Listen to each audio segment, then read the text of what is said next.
নমস্কার, শুরুতেই জানিয়ে দিচ্ছি আমাদের হাতে থাকা আজকের সর্বশেষ নিউজ আপডেটগুলো। সীমা লঙ্ঘন মমতার, অবশেষে আসল ফর্মে খেলা শুরু রাজ্যপালের, কাঁপছে নবান্ন।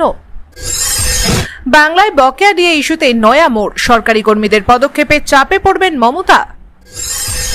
লড়াইটা তৃণমূলের বিরুদ্ধে, নিজেদের বিরুদ্ধে নয়, অনুগত সৈনিকের মতোই সুর বেঁধে দিলেন শুভেন্দু। দেউলিয়া সরকার, বেতন দেওয়ার ভয়ে নিয়োগই করতে পারছে না সরকার, শুভেন্দু। বিচারপতিরা কখনো ঈশ্বর হতে পারেন না, ভারতের প্রধান বিচারপতি। ক্ষমা চাইতে হবে প্রধানমন্ত্রীকে, ভোট পর্বে বিতর্কিত মন্তব্যে সুর চড়ালেন অমর্ত্য। বিস্তারিত প্রতিবেদনে যাওয়ার আগে অনুরোধ করব, চ্যানেলটি সাবস্ক্রাইব করুন নিত্য নতুন সংবাদ সবার আগে পাওয়ার জন্য, এবং আপনি কোন জেলা থেকে আমাদের এই ভিডিওটি দেখছেন কমেন্ট সেকশনে জানিয়ে দিতে ভুলবেন না। সীমা লঙ্ঘন মমতার, অবশেষে আসল ফর্মে খেলা শুরু রাজ্যপালের, কাঁপছে নবান্ন। বরানগরের নবনির্বাচিত বিধায়ক সায়ন্তিকা বন্দ্যোপাধ্যায়ের শপথ গ্রহণে জটিলতার প্রেক্ষিতে রাজভবনে যেতে মহিলারা ভয় পাচ্ছেন বলে সম্প্রতি মন্তব্য করেছিলেন মমতা। রাজ্যপাল সংঘাতে নতুন অধ্যায়, মিথ্যার মাধ্যমে তার চরিত্র হনন করার কোনো অধিকার মুখ্যমন্ত্রী মমতা বন্দ্যোপাধ্যায়ের নেই। শনিবার এভাবেই কড়া বার্তা দিলেন রাজ্যপাল সিভি আনন্দ বোস। সেই সঙ্গে এদিনই তিনি দিল্লিতে কেন্দ্রীয় অর্থমন্ত্রী নির্মলা সীতারামনের সঙ্গে বৈঠক করেন। রাজভবন জানিয়েছে, বাংলার আর্থিক অবস্থা নিয়ে শ্বেতপত্র প্রকাশের দাবি জানিয়েছেন বোস। রাজ্যপালের এই সব পদক্ষেপের প্রেক্ষিতে পাল্টা সরব হয়েছে তৃণমূল কংগ্রেস। বরানগরের নবনির্বাচিত বিধায়ক সায়ন্তিকা বন্দ্যোপাধ্যায়ের শপথ গ্রহণে জটিলতার প্রেক্ষিতে রাজভবনে যেতে মহিলারা ভয় পাচ্ছেন বলে সম্প্রতি মন্তব্য করেছিলেন মমতা।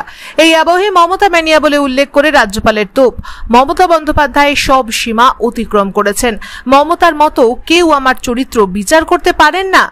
উনি এত বড় নন যে আমাকে ভয় দেখাতে পারবেন। আমার আত্মসম্মান লঙ্ঘিত হলে তা বরদাস্ত করা হবে না। এদিকে অর্থমন্ত্রী নির্মলার সঙ্গে বৈঠকের পরেই রাজভবনের তরফে বিবৃতি দিয়ে জানানো হয়েছে, বোস রাজ্যের অর্থনীতি নিয়ে শ্বেতপত্র প্রকাশের দাবি জানিয়েছেন। রাজ্যের আর্থিক ব্যবস্থাপনার ব্যাখ্যা মন্ত্রিসভার সামনে পেশ করার বিষয়ে প্রস্তাবও দেন বোস। তৃণমূল নেতা কুণাল ঘোষের পাল্টা তোপ, চূড়ান্ত হাস্যকর বিষয়, দেশের অর্থনীতি ধ্বংসের জন্য নির্মলার দিকে আঙুল তুলেছেন তার স্বামী পরাকালা প্রভাকর। সেই অর্থমন্ত্রীর কাছে রাজ্যপালের এই সব অভিযোগ কতটা অর্থহীন তা সকলেই বোঝেন। রাজ্যপালকে তার কটাক্ষ, আর্থিক পরিস্থিতি নিয়ে তার সদিচ্ছা থাকলে তিনি কেন্দ্রের কাছে রাজ্যের বকেয়া নিয়ে দরবার করতেন। প্রিয় ভালোবাসার দর্শক, পশ্চিমবঙ্গের উন্নয়নে রূপকারকে টিএমসি নাকি বিজেপি? আপনার মূল্যবান মতামত কমেন্ট করে জানিয়ে দিন। আরেকটি আলোচিত নিউজ হচ্ছে, বাংলায় বকেয়া ডিএ ইস্যুতে নয়া মোড়, সরকারি কর্মীদের পদক্ষেপে চাপে পড়বেন মমতা। কেন্দ্রীয় সরকারি কর্মীদের সমহারে মহার্ঘ ভাতা প্রদানের দাবিতে দীর্ঘ কয়েক মাস ধরে আন্দোলন চালিয়ে যাচ্ছেন সরকারি কর্মীরা, তবে তাতে সরকারের মন গলেনি। এর মাঝে কয়েক দফায় মমতা বন্দ্যোপাধ্যায় ডিএ বাড়িয়েছেন, তবে তাতে আবার সন্তুষ্ট নন আন্দোলনরত সরকারি কর্মীরা। পশ্চিমবঙ্গ বিধানসভার বর্ষকালীন অধিবেশনে ডিএ ইস্যু নিয়ে সরব হওয়ার আবেদন জানিয়ে বিরোধী দলনেতা শুভেন্দু অধিকারীকে চিঠি লিখল সংগ্রামী যৌথ মঞ্চ। সরকারি কর্মীদের এই সংগঠন বিগত প্রায় 1.5 বছর ধরে কেন্দ্রীয় হারে মহার্ঘ ভাতার দাবিতে আন্দোলন করে চলেছে। তাদের অনেকেই বিগত দিনে অনশনে বসেছিলেন, আর এবার সরাসরি রাজনৈতিক হস্তক্ষেপের দাবি করলেন তারা। এর আগেও সংগ্রামী যৌথ মঞ্চের সভায় রাজনৈতিক নেতাদের দেখা গিয়েছে। বিজেপি, কংগ্রেস, সিপিএম এর নেতারা সেখানে গিয়ে সরকারি কর্মীদের ডিএর দাবিকে সমর্থন জানিয়েছেন। তবে এবার সংগ্রামী যৌথ মঞ্চ সরাসরি এক রাজনৈতিক নেতার দ্বারস্থ হল এই ইস্যুতে সরব হওয়ার আবেদন জানিয়ে। এই আবহে বিধানসভায় ডিএ ইস্যুতে বিজেপি মমতা বন্দ্যোপাধ্যায়কে চাপে ফেলার চেষ্টা করে কিনা তা নিয়ে জল্পনা তৈরি হয়েছে। এর আগে শুভেন্দু অধিকারী নিজে আন্দোলনরত সরকারি কর্মীদের সঙ্গে দেখা করে সব ধরনের সাহায্য করার আশ্বাস দিয়েছিলেন। শুভেন্দু দাবি করেছিলেন, অমিত শাহ নিজে নাকি ডিএ আন্দোলনের উপরে জোর রাখছেন এবং সরকারি কর্মীদের প্রয়োজনে তাকে সবসময় এগিয়ে আসার নির্দেশ দিয়েছেন। এই পরিস্থিতিতে সংগ্রামী যৌথ মঞ্চ সরাসরি শাসক দলের বিরুদ্ধে আন্দোলন জোরদার করার জন্য শুভেন্দুর কাছে বার্তা দিল।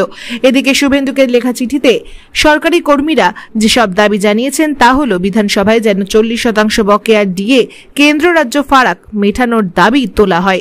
ডিএ আন্দোলনকারীদের বিরুদ্ধে সরকার যেসব পদক্ষেপ করেছে তা যেন ফেরানোর জন্য সরকারের উপরে চাপ সৃষ্টি করা হয়।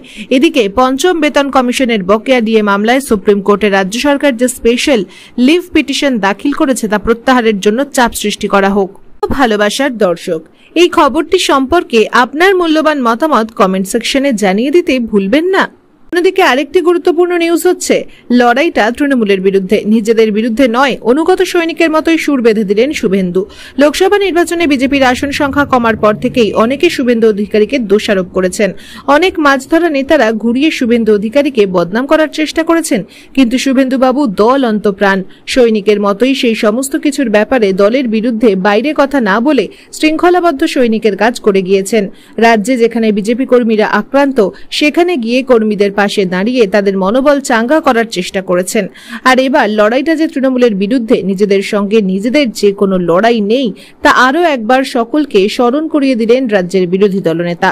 প্রসঙ্গত এদিন খানাকুলে যান শুভেন্দু অধিকারী, আর সেখানেই সাংবাদিকদের প্রশ্নের উত্তর দিতে গিয়ে তিনি একটি তাৎপর্যপূর্ণ মন্তব্য করেন।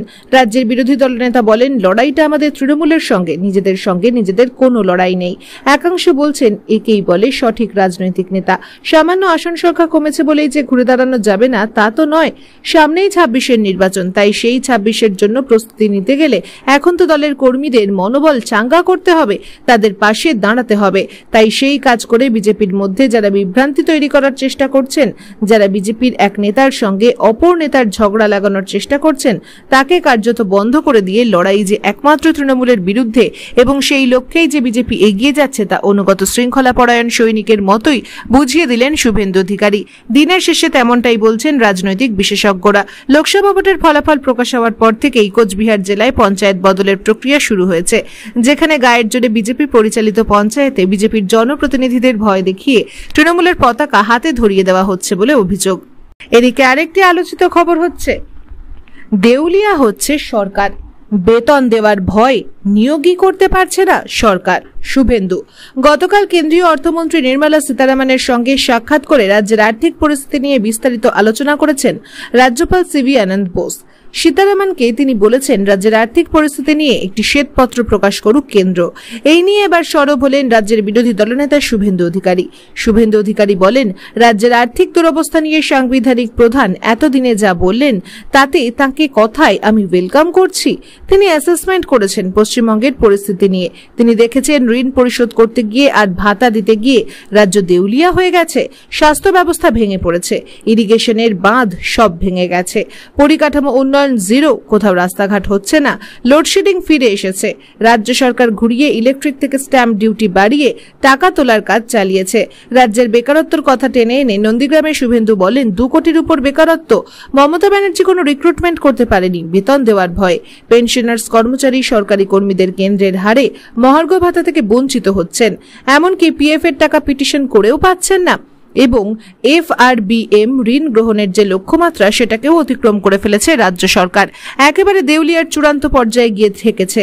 তাই রাজ্যপাল তিনি দেরি হলেও ব্যাপারটা অ্যাসেসমেন্ট করে বুঝেছেন। আমি যেহেতু এই রাজ্যের মন্ত্রী ছিলাম, এমপি ছিলাম, MLA ছিলাম, বিভিন্ন সময় বিভিন্নভাবে হারির খবরটা আমি জানি। এইরকম চলতে থাকলে আগামী 1 বছরের মধ্যে এই রাজ্যে হয় বেতন বন্ধ হবে, না হলে লক্ষ্মীর ভান্ডার বন্ধ হবে, নইলে হাত তুলে বলতে হবে আমি দেউলিয়া, আমাকে বাঁচাও। এদিকে আরেকটি নিউজ হচ্ছে, বিচারপতিরা কখনো ঈশ্বর হতে পারেন না।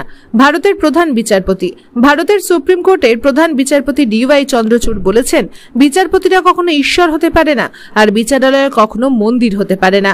কোনো বিচারপতি যদি নিজেকে ঈশ্বর ভেবে নেন, তবে ঘোর বিপদ। গতকাল শনিবার কলকাতায় এক 5 তারকা হোটেলে আয়োজিত এক অনুষ্ঠানে কথাগুলো বলেন তিনি। DY চন্দ্রচূড় বলেন, একজন বিচারপতির মধ্যে ঐশ্বরিক গুণ নয়, দরদ ও সহানুভূতি ও সহমর্মিতার মতো মানবিক গুণ থাকা প্রয়োজন। প্রধান বিচারপতি কলকাতা হাইকোর্টের বার লাইব্রেরির দ্বীপ শতবর্ষ উপলক্ষে কলকাতায় এসে গত শুক্রবার একটি অনুষ্ঠানে প্রথম যোগ দেন, আর গতকাল যোগ দেন কলকাতার ন্যাশনাল জুডিশিয়াল একাডেমি আয়োজিত আলোচনা সভায়। আলোচনা সভায় বিচারপতি চন্দ্রচূড় বলেছেন, বিচারপতিদের অধিকাংশ সময় লর্ডশিপ, অনার বা লেডিশিপ বলে সম্বোধন করা হয়, কিন্তু মানুষ যদি বিচারালয়কে ন্যায়ের মন্দির ভেবে নেন, তাহলে ঘোর বিপদ। আর আমরা বিচারপতিরা নিজেদের যদি ওই মন্দিরের দেবতা ভেবে নিই, তাহলেও ঘোর বিপদ। প্রধান বিচারপতি বলেন, সাধারণ মানুষ বিচারালয়ে যান ন্যায় বিচারের আশায়। বিচারপতি চন্দ্রচূড় আরও বলেন, অনেক ক্ষেত্রে সুবিচার পেলে অনেকেই বিচারালয়কে মন্দির মনে করতে পারেন, কেউ মনে করেন বিচারপতিরা ঈশ্বরের মূর্ত প্রতীক।